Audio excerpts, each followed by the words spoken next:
Hey guys, it's TheFrXion here, or Tiger Tank 12, however you want to call me, I don't really care. And today, I'm coming back at you guys with a gameplay in my T44, but this is pretty much just in the background. It's not as important. Much more important is the topic that we're going to be discussing today. Now, you can see we're playing on Swamp. This map has been added a couple of patches ago, like it's already, let's say a year ago, I think. It's been overworked a couple of times, and ever since then, it has been featured in World Tanks quite a lot. Now, this gameplay was in my T44, and a couple of days back, sorry, I'm still a little bit sick, and, well, T44 is a great tier 8 medium tank, one of the best in my opinion, and you can see we're playing a tier 8, tier 7 match. But that is nothing out of the ordinary, right? It's a normal matchmaking procedure to put tier 8s, tier 9s, and even tier 10s sometimes together. We don't have any audio, but that's not the main thing right here. The main thing right here is that I'm playing on Swamp. Now, this map, of course, every map on this game is viewed as individual, is viewed individually by each player, and everybody has a different opinion on each map. Now, Swamp here is, in my opinion, not one of the best maps, but now here comes the point where it's getting interesting, is that I've been playing this map in, like, like 3 days ago when I recorded this gameplay. I played this map 3 times in a row. Right after this game, I played it 2 times more. And this shows you pretty much one of the problems that World of Tanks has right now. Albeit it is a smaller problem, not one of these biggest, one of those big, really ugly, annoying problems. Still, nonetheless, it is an unnecessary problem, and one which needs an fix. Like artillery, that is a big problem, and that will probably not get fixed ever. But this problem right here is that World of Tanks Matchmaker has kind of a very weird, how can you put it? It has a very weird way of choosing maps. Matchmaker, in my opinion, is kind of not taking random maps. It is kind of putting 3 or 4 maps on a loop each time I play this game. I get to play a lot of maps over and over and over again, like Kharkov and Swamp. These maps are kind of on a loop, on a constant loop, being played over and over and over again on my account. And this is a smaller problem, and I think it's that this game is kind of lacking diversity, you know? Of course, the game is always going to be the same. 2 bases. You have to destroy all the tanks or capture the base. Now, this game type hasn't changed at all, and it doesn't need to change. It works as it should work, like as it's supposed to be working. With the different tanks, it is more different, and it does work. There are also different game types like assault and encounter battles for all these people who like to play these. I don't enjoy them at all. That's why I only have standard battles right here on my playlist. But the maps, like World of Tanks does have quite a lot of maps. If you have looked into if you have started a training game and you've looked into the map count, there are countless of maps. Of course, there are always also the different game types for the maps for encounter and assault, which pretty much adds 2 maps per each normal map. But if you look at the normal map count, there are probably at least 20 to 30 maps in World of Tanks. Of course, we have to differentiate now again the maps that can only be played from tier 1 to tier 5, and the maps that can only be played from tier 5 to tier 10, which is pretty much, I think, tier 1s to tier 5s can get all maps, but tier 5s to tier 10s cannot get some specific tier some specific tier 5 and tier 1 maps, which is of course a good thing because the tier 1 and tier 5 maps, tier 1 to tier 5 maps are rather small, which does work in the lower tiers because the tanks are just not as powerful as the tier 10 or tier 5 to tier 10 tanks, which makes the map smaller, so you can still have a normal engagement on a tier 1 to 5 map. Now that takes out about 5 maps maybe, maximum. That still leaves us, if there are 20 or 30 maps, like if it's 20 maps, it still leaves us with 50 maps. We in my opinion, I only see some certain maps over and over and over and over again, and that is Swamp, that is pretty much Kharkov, that is the new Stalingrad map, which is a city map, and I enjoy. Now this is all personal preference, right? A map is for a player is pretty much a personal preference. It is very important. A map is for the game, next to the game mechanics, very, very important. Next to the players and the game mechanics, very important. Because you will be having the battle on this map, and this map cannot favor any side. And at the moment, there are some maps that favor some sides, and these maps have to be overworked.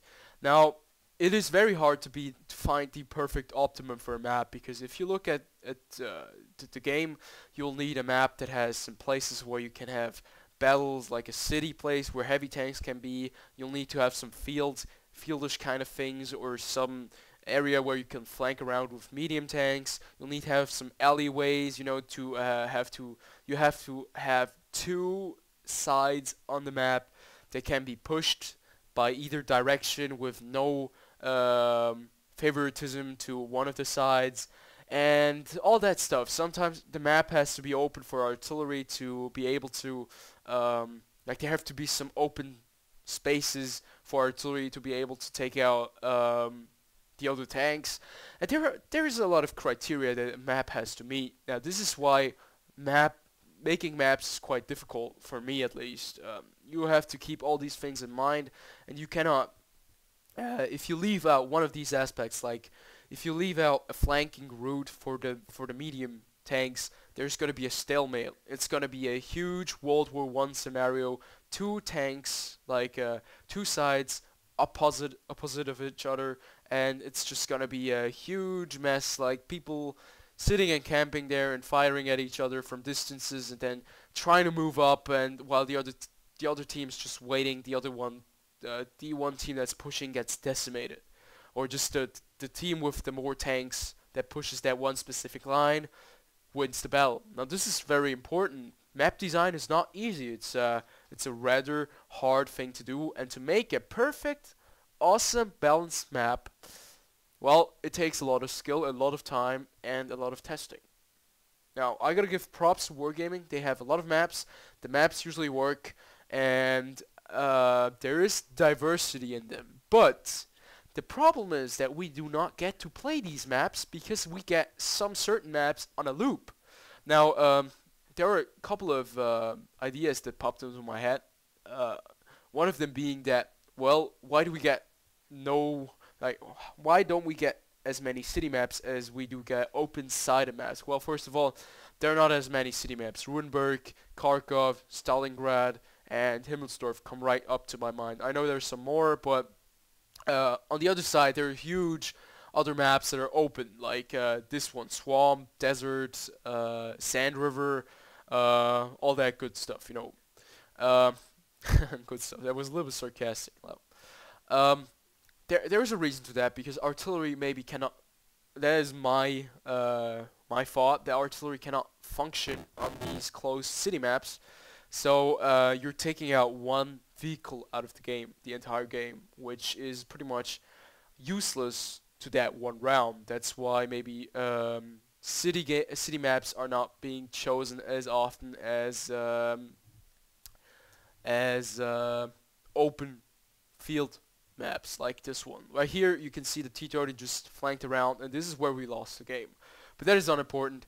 It just shows you that this is map design. You can access, you can flank anyone from anywhere. You have a lot of different options, a lot of different routes you can take, and this is which is important to a map, that it doesn't come down to the end like to a stalemate where absolutely nothing works and everybody's just sitting in one place because they cannot maneuver around. So yeah, but how do we change this now? In my opinion, Matchmaker has to be more diverse. They have to put in maps, more different maps, since we don't get a server browser and we do not get to choose which map we get. This is one of the things. If you have one favorite map and you want to play this map over and over and over again, you're unable to do that because, well, there is no server browser, and everything is pretty much based on Matchmaker, and Matchmaker is random. And in my opinion, Matchmaker is not random at all. It just pretty much features a couple of maps on a loop that are being played for a week, like that get favoritized and prioritized for an entire week, and then they change that up a little bit. Now, choosing maps would be rather difficult for wargaming to do. If they would implement a server browser, they would have to restructure their entire game, pretty much. That is quite a lot of work. Then being able to choose a map, that is going to put a lot of other maps out of business. Maps that are not liked being played. Malinovka, Sand River, some certain peoples don't like these maps. And that means that some maps just pretty much fall out of the game completely, and there's no reason, like everybody plays the same map in that case over and over again, and there's going to be no diversity anymore. Now, even less diversity than we have right now. So I'm going to stop it right now. Game is over. 5,000 damage in my T44. It's a beast of a tank. And I'm sorry if I'm rushing kind of through it. I'm talking quite fast because my nose is running and it's really annoying. And yeah, so what can we do? Now, I could imagine wargaming implementing kind of, you know, before the game, like a lobby before the game starts, where there are going to be two maps where the people can choose from these two maps. Of course, it's always going to be random, and with the factor of the tiers in mind and artillery on the game, like you can see how many arties are there, and then the system can pretty much already close off or cut out the maps that do not have the space for artillery, and so that would mean there are some maps you can play, and in the end there's the one option like two maps that can be played, and if all the 30 members of the lobby don't like to play this map, they just have one random map, of course with the feature that artillery doesn't get one of the city maps, and just one random map will be chosen. That is how Call of Duty does it. I know Call of Duty is not a great game, it's not a great comparison, but this system does work if there's no server browser. Of course, it's still very randomized, but still there's more diversity than what you get right now. You get swamp over and over and over again, and it just kind of takes out the fun of the game, because the map is very important for each player, because every player likes to play on a different kind of map and knows each map differently. Of course, I know all the maps, I know where to be on each of the maps, but still there's some maps that I don't like just because of their design and because they favor one side or another. So yeah, this is pretty much, yeah, this is the video. Of course there could be a new game mode added, no arty, like that would pretty much eliminate the one big thing, like then you can have any map, it's just randomized, and arty doesn't have to be taken into account anymore. But that of course would open a whole other discussion, because RT would then die out. Nobody would be playing that normal standard game. Everybody would be playing a game without artillery at all, because it's just very annoying with artillery in the game. So that probably doesn't work. So yeah, this was pretty much the video. I hope you guys enjoyed. If you did, well, I would really like to know your opinion on the matter. It's just one of the small little problems that I have noticed have gotten a lot worse since the launch of the game, and I would really like to see this fixed by wargaming. Now, what do you think? Do you think there's enough diversity that the matchmaker chooses maps differently and randomly, Or do you think, like me, that this game just chooses some maps and plays them on a loop over and over and over again? So yeah, write it in the comment sections. I will be reading and I will be responding, and I'll see you guys on the next video.